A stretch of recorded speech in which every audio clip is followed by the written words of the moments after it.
नमस्कार, दिल्ली के विजय चौक से सिटी सेंटर में आपका स्वागत है। आपके साथ मैं हूं गीता जोशी। और सबसे पहले बात किसान आंदोलन की, जिसमें एक बार फिर जान फूंकने के लिए संयुक्त किसान मोर्चा ने ये ऐलान किया है कि आगामी मॉनसून सत्र में वो संसद के बाहर से धरना देंगे। 22 जुलाई से शुरू होने वाले इस कार्यक्रम में करीब 200 किसान रोजाना सिंघू बॉर्डर से लेकर संसद तक मार्च करेंगे। देखिए हमारे सहयोगी सौरभ शुक्ला की ये रिपोर्ट। सिंघू बॉर्डर की सुनसान हो चुकी सड़कों को भरने और किसान आंदोलन को फिर से तेज करने के लिए कोशिशें जारी हैं। संयुक्त किसान मोर्चा ने फैसला किया है कि 19 तारीख से शुरू हो रहे संसद सत्र में 22 तारीख से हर रोज 200 किसान सिंघू बॉर्डर की तरफ से संसद मार्च करेंगे और अगर उन्हें रोका गया तो अपनी गिरफ्तारी देंगे। अभी मानसून सेशन शुरू होने जा रहा है और 22 तारीख से हमने तय किया है कि 22 से हम हर रोज 200 किसानों का जत्था जो है पार्लियामेंट की तरफ भेजेंगे।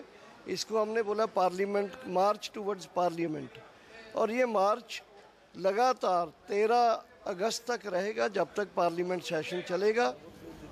लेकिन अब किसान संगठनों के सामने एक और समस्या आकर खड़ी हो गई है। संयुक्त किसान मोर्चा के सदस्य गुरुनाम सिंह चढ़ूनी ने अपील की है कि किसान नेता पंजाब में होने वाले चुनाव लड़े।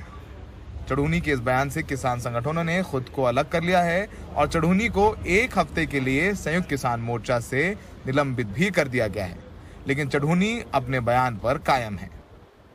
मेरा स्टैंड वही रहेगा कि हाँ, मिशन पंजाब चलाना चाहिए और पंजाब के अंदर जो है जो आंदोलनकारी लोग हैं, जो ईमानदार लोग हैं, जो अच्छे लोग हैं, उनको, मजदूरों को, किसानों को, छोटे दुकानदारों को, इनको अपनी सरकार बनानी चाहिए और परंपरागत पार्टियों को हराना चाहिए। किसान संगठनों ने भी साफ किया है कि जो किसान नेता चुनाव लड़ने की बात करेगा उसे बाहर का रास्ता दिखाया जाएगा। हमारा ये एजेंडा ही नहीं है, राजनीतिक एजेंडा नहीं है हमारा, तो ये उनकी अपनी मंशा हो सकती है, उसके बारे में तो वो चढ़ूनी साहब ही बताएंगे। लेकिन हमारा जो संयुक्त किसान मोर्चा का ये एजेंडा नहीं है। हम तीनों कृषि कानून रिपील करवाने हैं, एमएसपी पे लिखित गारंटी कानून बनाने आए हैं। तो इसके संयुक्त किसान मोर्चा के बिना सलाह किए हुए कोई अगर ऐसी बात करता है तो फिर उसके ऊपर बनती कार्रवाई की जाएगी।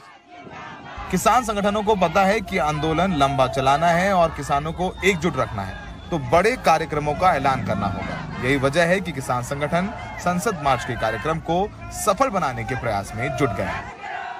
संयुक्त किसान मोर्चा के सामने इस वक्त 2 चुनौतियां हैं। पहली चुनौती, जो ये संसद पैदल मार्च निकाला जा रहा है, इसमें अराजक तत्व ना घुस आएं, 26 जनवरी जैसा कुछ वापस ना हो जाए, ये इंश्योर करना एक चुनौती है। और दूसरी सबसे बड़ी चुनौती है कि पंजाब और उत्तर प्रदेश चुनाव आने वाले हैं, वहाँ पर चुनाव लड़ने से कुछ किसान नेताओं को कैसे रोका जाए। सहयोगी शशिकांत झा के साथ सिंघू बॉर्डर से सौरभ शुक्ला, एनडीटीवी इंडिया। फरीदाबाद के खोरी से बर्बरता से पिटाई की तस्वीरें सामने आ रही हैं, जिसमें तोड़-फोड़ का विरोध कर रहे एक युवक की सादी वर्दी में पहुंचे पुलिस और प्रशासन के लोग बुरी तरह पिटाई कर रहे हैं। पिटाई के बाद पुलिस उसको घसीट कर ले जाते भी दिखाई दे रही है। पिटाई के दौरान युवक एक दीवार से जा टकराया, सिर में चोट लगने से वो वहीं पर बेहोश हो गया। खोरी गांव में सुप्रीम कोर्ट के आदेश पर अवैध निर्माण गिराए जा रहे हैं। वहां 10,000 से ज्यादा घर तोड़े जा रहे हैं, जिसके चलते सालों से रह रहे लोग सड़क पर आ गए हैं। अपना घर बचाने के लिए वो अपने स्तर पर विरोध भी कर रहे हैं। महाविकास आघाड़ी के तीसरे नंबर की पार्टी कांग्रेस अब नंबर 1 पार्टी बनने का सपना देख रही है और इसके लिए वो संगठन को मजबूत करने की कोशिश में जुटी हुई भी है। लेकिन पार्टी के नेताओं में ही एकता नजर नहीं आ रही। बढ़ती महंगाई और पेट्रोल और डीजल के बढ़ते दामों के खिलाफ आज पार्टी ने साइकिल मोर्चा निकाला और राजभवन जाकर राज्यपाल को ज्ञापन सौंपा। लेकिन इस दौरान बड़े नेता नदारद दिखे।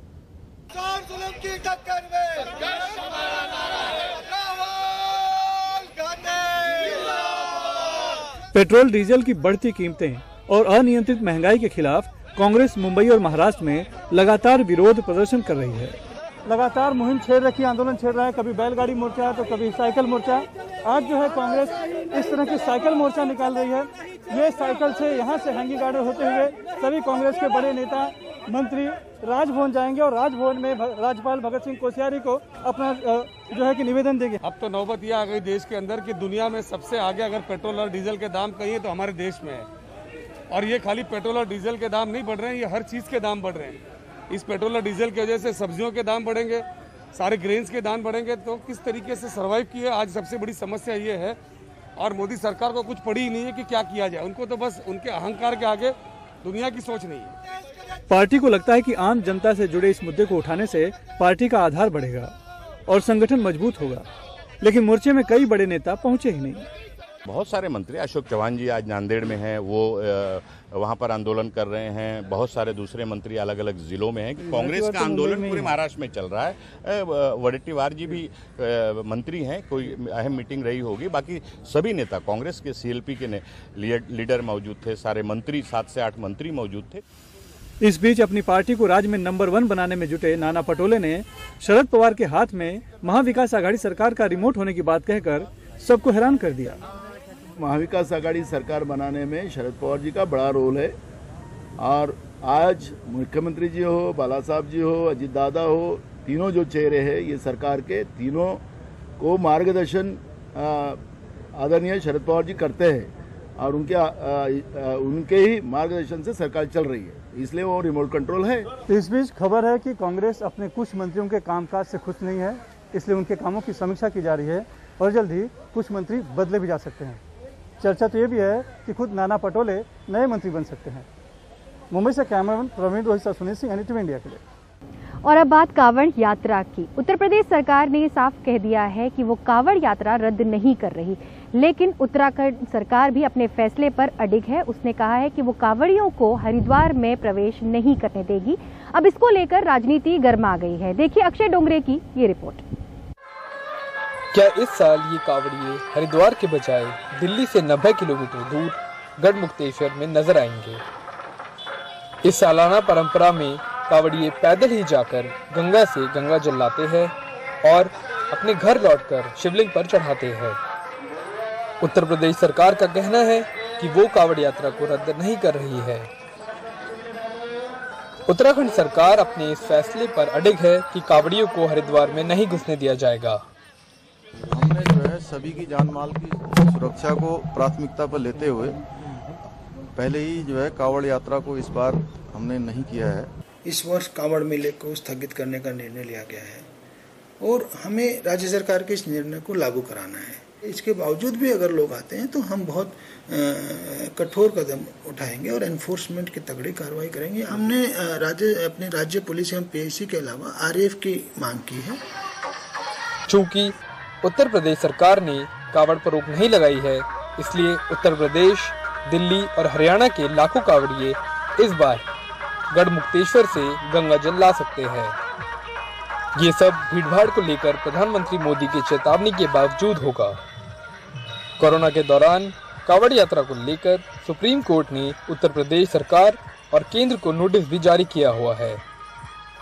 लेकिन क्या हरिद्वार की जगह गढ़मुक्तेश्वर हर कांवड़िए को स्वीकार होगा और क्या कांवड़ यात्रा के दौरान कोरोना के डर से वो बच सकेंगे? उत्तराखंड सरकार ने किया होगा, पाबंदी लगाई होंगी, स्थगित किए होंगे, लेकिन उनका भी मानना कहीं ना कहीं सही रहा होगा। हमारा हरिद्वार जाना होता उत्तराखंड के लिए, वहाँ के सरकार ने स्थगित किया है, तो हमारा अगला कदम अपना उत्तर प्रदेश से ब्रजघाट की तरफ होगा। वहीं दिल्ली के मुख्यमंत्री ने अब तक साफ नहीं किया है कि वो कांवड़ यात्रा को अनुमति देंगे या नहीं। कोरोना की तीसरी लहर की संभावना के मद्देनजर केंद्रीय स्वास्थ्य मंत्रालय ने दोबारा से ये चेतावनी दी है कि लोगों की भीड़ जुटने से कोरोना के केसेस में वृद्धि हो सकती है। ऐसे में जब उत्तराखंड सरकार ने कांवड़ यात्रा पर इस साल रोक लगा दी है, तो सवाल यही उठता है कि क्या उत्तर प्रदेश सरकार भी अपने फैसले पर पुनर्विचार करेगी। कैमरा पर्सन सुशील राठी के साथ मैं Akshay Dongre, NDTV India. City centre में वक्त एक छोटे से ब्रेक का, लेकिन ब्रेक के बाद आपको दिखाएंगे कि कैसे महज 15 से 20 सेकंड में हो सकेगा कोविड टेस्ट। अब कोविड टेस्ट 15 से 20 सेकंड में मुमकिन है, सैंपल लेने से परिणाम तक। इजराइल की इस तकनीक का नाम है स्पेक्ट्रालिट और ऐसा दावा किया जा रहा है कि पायलट प्रोजेक्ट के तौर पर भारत में 15 अगस्त से टेस्ट जगह जगह पर होते दिखेंगे।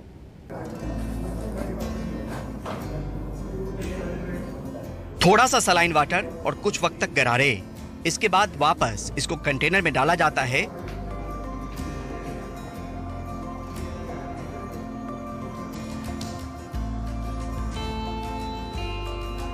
और फिर इसका 2 ml हिस्सा एक ट्यूब में भरकर इस डिवाइस में रखा जाता है।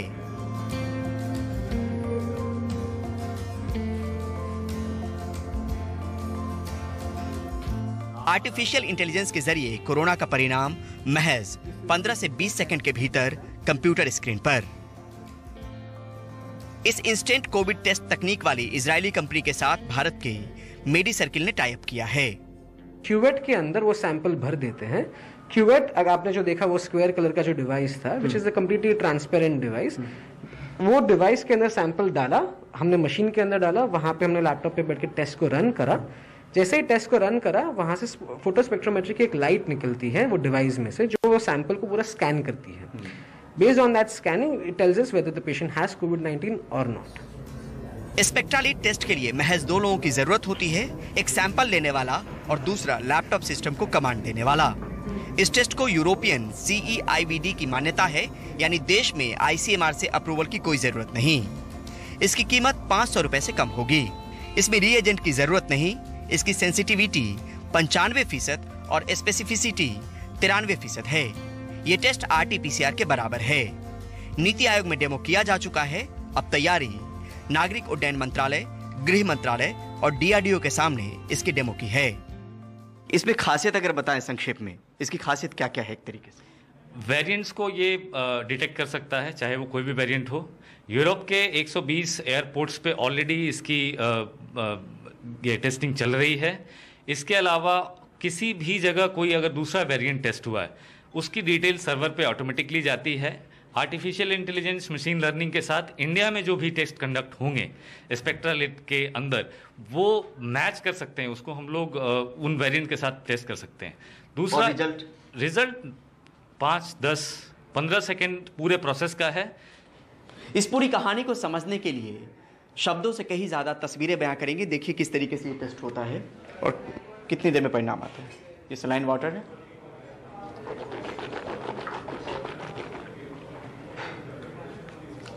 ये मैंने गार्गिल किया।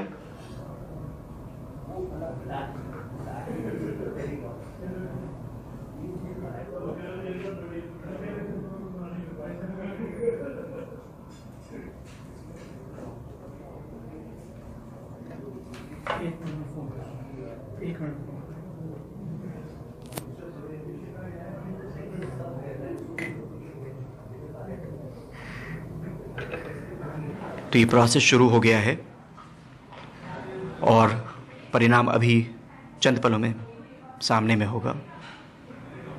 एक मन में झिझक जरूर रहती है कि किस तरीके का परिणाम आएगा। यहाँ पे नेगेटिव। नई दिल्ली से परिमल कुमार, NDTV इंडिया। बेंगलुरु में किराए का मकान लेना आसान नहीं है। इसके लिए 10 महीने से 1 साल तक का किराया एडवांस में देना पड़ता है। यानी अगर किराया 30,000 है तो इसके लिए 3 से 4 लाख रुपए एडवांस में देना होगा। सरकार केंद्र की मॉडर्न टेनेंसी एक्ट लागू करना चाहती है, लेकिन मकान मालिक इसके पक्ष में दिखाई नहीं दे रहे हैं। इन दिनों बेंगलुरु के हर गली मोहल्ले में आपको टूलेट का बोर्ड मिल जाएगा। अपार्टमेंट हो या फिर पुराने मोहल्लों में बने घर, लेकिन लोगों को किराए पर घर लेना भारी पड़ रहा है। सब साल भर का एडवांस मांगते हैं। यानी 25,000 रुपए किराया है तो पहले 2.5 से 3 लाख रुपए एडवांस दें, जिसका कोई ब्याज आपको नहीं मिलेगा। अब सरकार मॉडर्न टेनेंसी एक्ट लागू करना चाहती है, जिसमें बस 2 महीने का एडवांस लेने की बात है। It will help both of them. That's why the government of Karnataka. नया कानून दोनों ही पक्षों के लिए फायदेमंद होगा। जहां पहले 10 से 12 महीने के एडवांस किराए की बात थी, अब सिर्फ 2 महीने का ही एडवांस किराया देना होगा। Advance payment that needs to be done varies from 10 months to 1 year. Cabinet की अगली बैठक में नए कानून पर मुहर लग सकती है। व्यावसायिक जगहों के किराए के लिए बेशक 6 महीने का एडवांस हो सकता है, लेकिन मकान मालिक नए प्रावधान से नाखुश है। वो और भी खराब है ओनर के लिए। पहले कम से कम 11 मंथ का आता था, वो 2 महीना 3 महीना 4 महीना नहीं दिया तो आपके पास में कुछ तो एश्योरेंस है। अभी 2 महीने का दिया, वो बोलता कोरोना में मेरे को नहीं हुआ है, इनकम नहीं हुआ है, मैं नहीं देता हूँ, 6 महीना से हमको नहीं आ रहा है रेंट, हम क्या करना।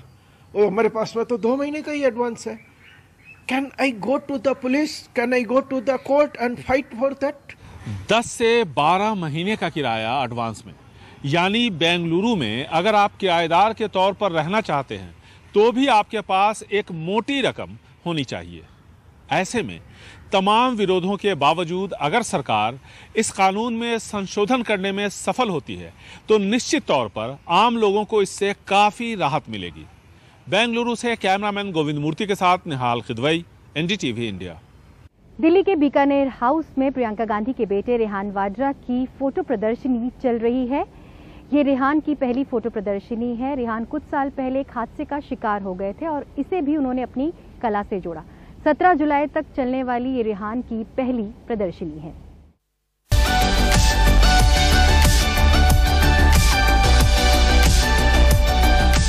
रेहान वाड्रा के छायाचित्रों की ये पहली प्रदर्शनी है। डार्क परसेप्शन, इसका वास्ता अपनी जिंदगी के सफर को लेकर एक अलग सी अभिव्यक्ति से है।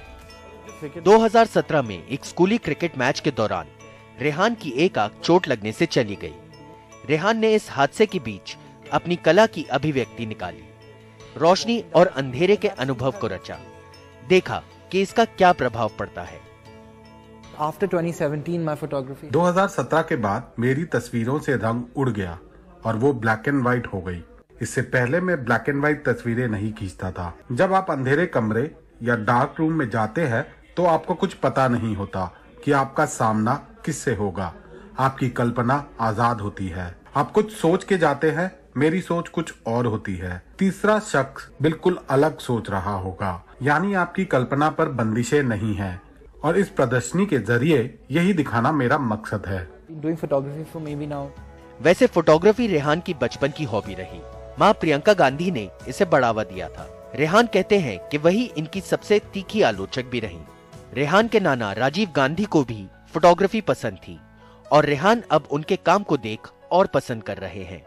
In terms of this exhibition and my photography, they're very supportive, you know. Photography के नाते वो बहुत सहारा देते हैं। उन्हें कलात्मक काम, कला, फोटोग्राफी बहुत पसंद है, इसलिए उन्हें अच्छा लगता है कि मैं ये कर रहा हूँ। मेरी माँ ने तस्वीरें चुनने में मेरी मदद की। वो मेरी सबसे अच्छी और सबसे तीखी आलोचक है। मेरे मामा ने इस पूरे कॉन्सेप्ट को साकार करने में मदद की। धुंधला सा खाका तो मेरे जहन में था, लेकिन उनकी मदद से इसे अमल में ला पाया। फिर मैंने डिजाइन वगैरह बनाया। इस प्रदर्शनी में कई तरह के फोटोग्राफ हैं, वन जीवन से लेकर लंदन की यात्रा तक के, जहां अभी वो पढ़ रहे हैं। उनका काम देखने उनकी नानी सोनिया गांधी भी आईं, जो इन दिनों बहुत कम निकलती हैं। ये एक गर्व का अवसर था। मां प्रियंका ने भी ट्वीट कर बेटे के काम की तारीफ की। दिल्ली से सुनील प्रभु की report, NDTV India. City centre में फिलहाल बस इतना ही, लेकिन देश और दुनिया की बाकी खबरों के लिए आप बने रहिए हमारे साथ, देखते रहिए एनडीटीवी इंडिया।